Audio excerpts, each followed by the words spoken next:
Ignorance of self.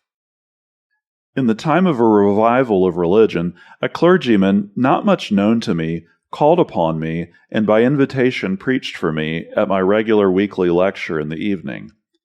I had mentioned to him the existing seriousness among the people. His sermon did not suit me. He made careless statements, seemed to me to rely on impressions more than on truth, seemed to value his own powers and to desire other people to rely on theirs. I perceived that he highly esteemed himself as a revival preacher, and I thought he preached revival and prayed revival rather than religion. After we got home and my clerical friend had retired for the night, one of my most intimate and confidential friends came in to see me and inquired how I liked the sermon. I criticized it with some freedom.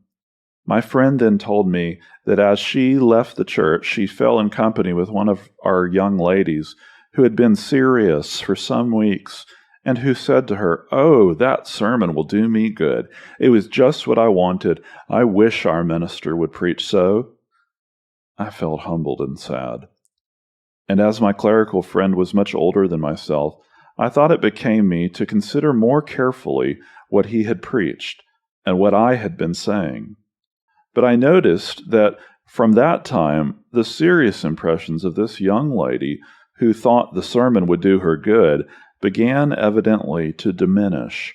I saw her often and aimed to bring back the depth and solemnity of her former seriousness. It was all in vain. She grew more and more indifferent, till finally she went back to the world entirely. There she remains. Years have rolled on, but she remains a stranger to Christ. Convicted sinners are very poor judges of what will do them good. The very things which they think they need are often the very things which are snares to their souls. How is it possible for the natural man who discerneth not the things of the Spirit of God to tell what will do him good? He has no sincere liking for God or the truth of God. And if likings are to be consulted, the truth must often be sacrificed. It is better to trouble his conscience than to please his heart.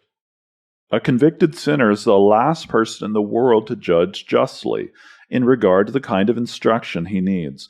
He will seize error more readily than truth, and if his tastes are consulted, his soul will be endangered.